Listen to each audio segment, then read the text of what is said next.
practices are not struggling because of bad marketing or the wrong device mix. They're struggling because the owner has never been taught how to look at their own operation clearly enough to see what is actually in the way. Welcome back to the Business of Aesthetics podcast. I'm your host, Anji. To help us tackle that problem head on, we're joined again today by Kara McClanahan. Am I saying that right? Kara McClanahan. McClanahan. Very close. McClanahan. McClanahan. All right. We're joined again today by Kara McClanahan. If you caught her first episode with us, you already know she's not here to give you a theory. She's here to give you the exact methodology. Kara is the managing partner and executive business consultant at Aesthetics Practice Partners, a board certified medical practice executive, and the sitting vice president of operations at Genesis Lifestyle Medicine. She spent nearly 30 years building and fixing operations inside some of the most complex aesthetic practices in the country, and today she is bringing her Uncovering Excellence audit framework directly to you. We're talking about how to deep dive into your own practice operations, how to surface the growth obstacles you did not even know were there, and how to turn what you find into a strategy your team can actually execute. This episode is brought to you by Equa Marketing. All right, let's get into the conversation. So, Kara, you have walked into a lot of aesthetic practices over nearly 30 years. And every single one of them thought they had a handle on their own operations rather. So when you started developing what you call the uncovering excellence approach, what was the moment that made you realize most practice owners are actually auditing the wrong things? Yeah, I love that. So I think that it's really hard to look at our own businesses and be agnostic or be very intentional about what we have to look at. So most business owners look at things like revenue, like cost per acquisition, like all of our marketing metrics that are supposed to tell us how well we're doing. But I think when they sit back and look objectively, what we're missing the mark on is how are we actually doing what we're doing, not what is the outcome of what we're doing. So instead of looking at those vanity metrics, we teach practices to look at the processes that produce the outcome. And I think the turning point for me was having been a practice administrator and an operator myself, is we were trained to look at metrics. And those metrics told us how well our businesses are doing, but we were looking, like you said, at the wrong things. We need to be looking at how we're doing what we're doing that produce the outcomes that tie back to those metrics. And it's really just a mindset shift. And I think that that's where businesses really miss the mark when we're looking at assessing how we're doing in our business. Mhm. Yeah, and that is the trap because owners are not being careless. They're measuring what is visible. They're looking at the dashboard numbers, the revenue reports, the booking rates. But what your warts and all audit is really doing is going beneath the surface layer into the places the owners walk past every single day without recognizing what is sitting right there. Which brings me to the process itself, because I want our listeners to be able to take this and actually run it inside their own practice. So, when you teach a practice owner or a manager how to run this kind of deep operation audit on themselves, not hire a consultant, but actually do it themselves, what are the three specific areas inside their own practice they must audit first? And why do those three reveal more than everything else combined? Yeah. So you start with the patient journey. So process mapping your patient journey and every single touch point the patient has through your practice shows you where there's operational gaps, where there's revenue opportunities, where there's customer service opportunities. If you think about why we're here, yes, we Mhm. all want to make money. We all want to make everyone look pretty. But at the end of the day, it's outcome based. And our business should be outcome based as well. I mentioned that earlier when I was talking about what we were missing. So, the very first thing that I encourage every single practice owner to do is process map your patient journey. So think about every single touch point. When you're marketing, you're driving leads to your door. So, what are you doing to get those leads in the door? You need to start with your lead processes. How quick are you responding to leads? How are you following up with leads that you didn't contact right away? Listening to the reasons why leads maybe didn't book an appointment is just as important as paying attention to the ones that did.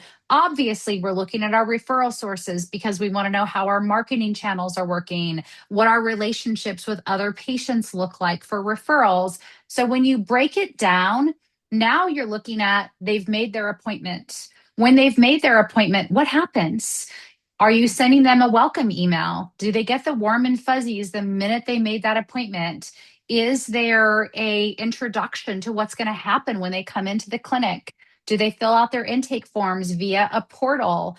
If they fill them out via a portal, are you missing information that you need to deliver a great experience? Or are you waiting for them to come into the office and fill out old school forms? Look at those processes, and every single touch point tells you what you can do better or what you're doing really well already operationally, so you know what those gaps are. Look at your customer service at your front desk. When a new patient walks in the door, what do they see, feel, hear? What is that experience? And then continue that patient process mapping all the way through treatment, Mhm. consultation. What happens after treatment? What is the post treatment experience? Does the provider call them 2 days later and ask them how they're doing? Are we checking in to make sure that they're using their post treatment serums? Do we checking in 2 weeks later to make sure that they have their next appointment booked? So, quite literally, process mapping down to the very, very minute detail, every single experience a patient has with your office. And when you do that from lead to post treatment and how you're following up on them, you're going to see those blind spots that we don't see every single day. I give the example when I'm consulting with a practice, or even 15 years ago when I ran a practice myself. I walk in the front door every single day, even if the back door is more convenient, and I walk the journey the patient is going to walk from the front door to check in to the treatment room before I sit down, because I want to see what my patients are going to see. Look, what are they going to see if they're standing at the front desk? Can they see behind the front desk and there's a lot of sticky notes and mess and clutter? Or is it nice and neat and pristine and organized? These little details we miss unless we're analytically looking at it every single day, because when they're in our own practice, we just grow blind to it. These are the biggest thing that is going to tell you where you have gaps, but you have to look at it objectively. That's only one thing. That's the first part of the internal audit. The second Mhm. is dive into your numbers. And I know that everyone says that, but it's not enough to run a sales report. It's not enough to know what your revenue goal is. You need to know your profit margins. You need to know your cost of goods on every single treatment. You need to know your overhead percentage to your operating costs. So, the second thing that I think is most important, and I think that practice managers and owners are getting much more savvy today because there's a lot of education out there, like Business of Aesthetics and other organizations where they can get these insights. But I can't stress enough how important it is for business owners and managers to know their numbers. And I say business owners and managers very strategically, because oftentimes our business owners, our practice owners know their numbers, or they at least know their high level numbers, but then they expect someone else to manage their business without the transparency of those numbers. And so I think it's really important, if you're an owner operator, obviously you have to know your numbers, but if you're an owner and you have somebody else as an operator manager, there needs to be transparency and understanding of those numbers as well. And I think that's also a big miss for a lot of practices I work with today. So the number two step is know your numbers. And then third is understanding what's driving patients in your practice, not just your marketing dollars, but what treatments are they requesting? What are your highest profitable services that your providers are doing on repeat? What are the services that we forget? Are there items on your service menu that you're just not moving? Are you not moving them because your providers need to be re-educated on clinical processes? Do they not believe and trust in the outcomes, or are you not marketing those services? So to recap, your question was, what three things do practice owners need to look at? Process mapping your patient journey, understanding your numbers, and then third, understanding the drivers of service in your clinics. That is such an interesting answer. And it was so clear as well. I love that answer. So, what I love about the framework also is that it's not theoretical, it is a sequence. And what you're really saying is that the audit is not a one-time event, it is a Mm-mm. skill. It is something the owner has to develop the discipline to do repeatedly. And Mm-hmm. Kara, you're doing this right now in real time as VP of Operations at Genesis Lifestyle Medicine. You're not advising from the outside, you're inside a live operation. So I want to push into the people side of this because that is where I know the audit gets the most uncomfortable. So, in your Mm-hmm. experience running operations at the enterprise level, when a practice owner does a genuine what's in all audit of their people and their leaderships, not their systems, not their numbers, but their actual team performance, what is the single hardest truth that almost always comes up, and why do most owners keep avoiding it? Because the challenges they have with the people side almost always come down to what we are doing or not doing as business owners or managers. The hard truth is most of our people problems are our faults as leaders. And that's the thing that's really, really hard to both look at and then hard to correct. Whenever, if I put my consultant hat on, not my Genesis hat for a moment, and I talk about all the practices that I go into, and I go into hundreds of practices as an independent consultant a year. One of the biggest things we do is practice assessments, not even ongoing consulting and coaching. One of the things that we do a lot of is just assess practices and deliver what's working and what's not working. And the hardest truth for every single business owner is the people are not performing because we've done a couple things. We either have not hired the right person, so we just did not have the right recruiting process. We hired someone outside of their skill set. We just didn't hire right for whatever reason. Or number two, we hired the right person, but we did not train them properly. So I think having a really robust onboarding and training program within the organization is critical. Because what happens in practices is we have a position of need, whether it's the front desk or a provider. Somebody quit, somebody moved, somebody went out on leave, whatever reason they're not with the practice, but we have a gap that in order to serve patients and generate revenue, we need to fill that gap.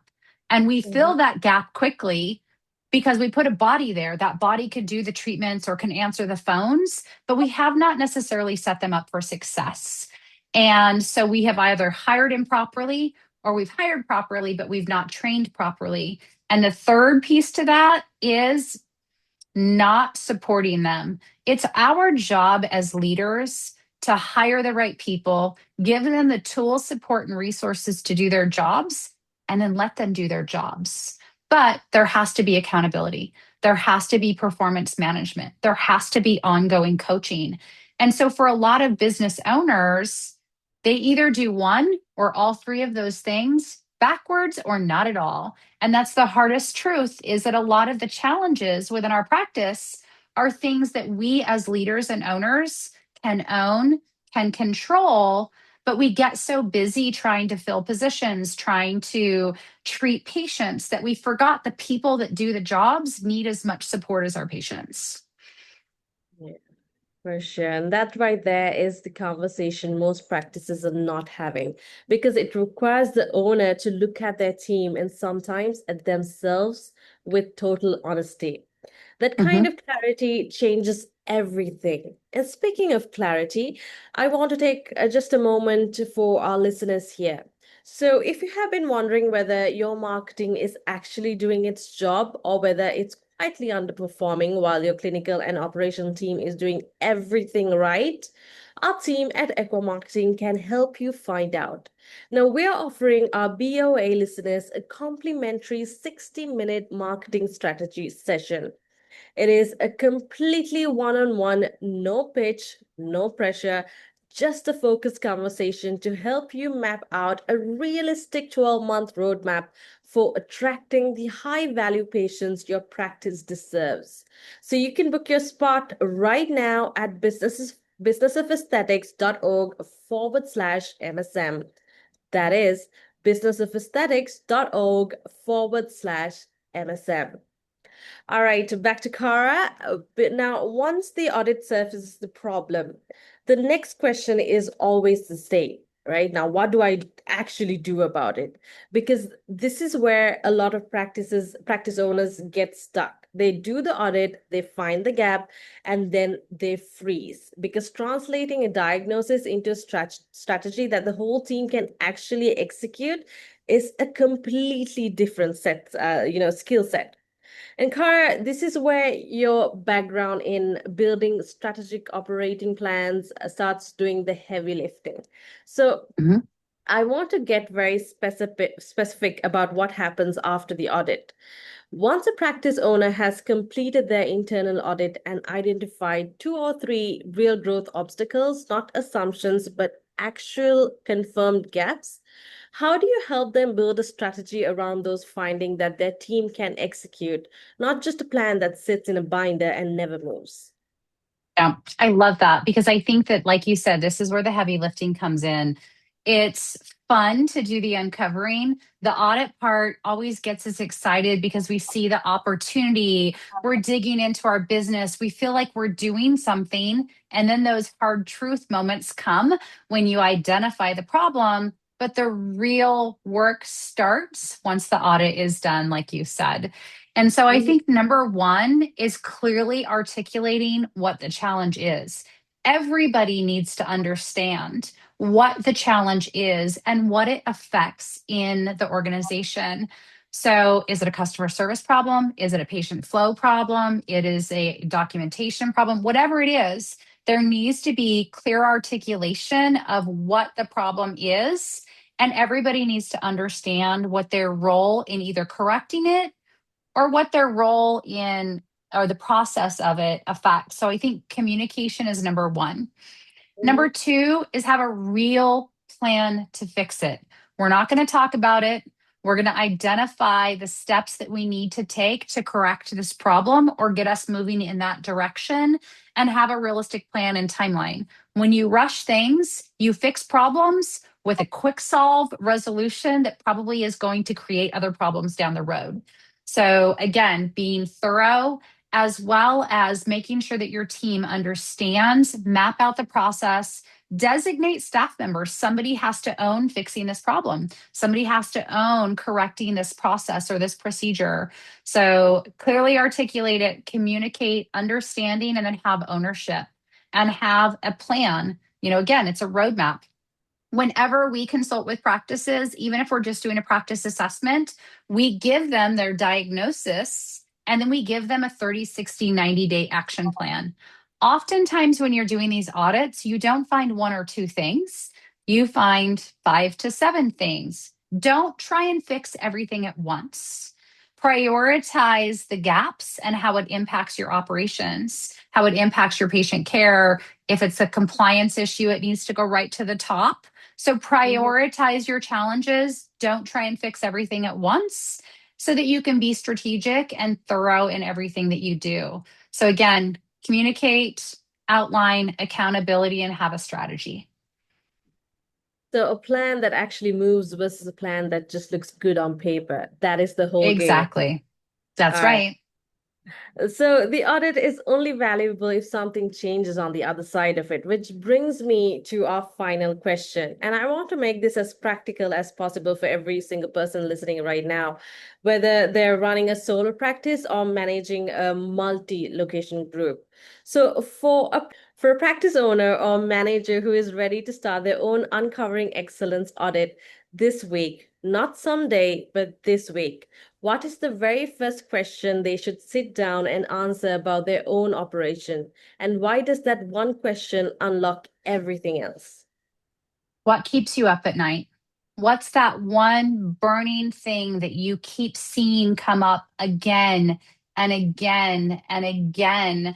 Oftentimes, small problems flare and you hear about it and we don't do anything and we tuck it away, but then it comes back and now it's a bigger problem. So it's that one thing at the end of the day that you always know you should do, or that challenge that keeps resurfacing. So what's keeping you up at night? What is the one thing that you feel is the biggest obstacle to having the practice flowing the way you want? And I guarantee you, every single practice owner and manager will identify one or two sometimes things that are reoccurring themes. That's actually perfect. All right, so that was Kara McClanahan.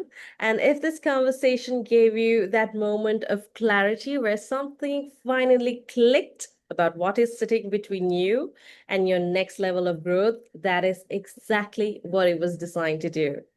The Uncovering Excellence audit is not complicated, but it does require the owner to be honest enough to look at their own operation with fresh eyes and courageous enough to act on what they find. This is the work, and Kara is one of the best in the industry at walking practice owners through it. Now, if you're ready to take that step, I strongly encourage you to connect with Kara and explore what aesthetic practice partners can do for your practice. You can find her at aestheticpracticepartners.com. And as always, if clarity on the marketing side of your practice is what you need right now, Echo Marketing is offering our listeners a complimentary 60-minute marketing strategy session. One conversation, a realistic 12-month roadmap for attracting high-value patients. No pressure, no pitch. Just go to businessofaesthetic.org/MSM and grab your spot. I'm Anji, and this has been the Business of Aesthetic podcast.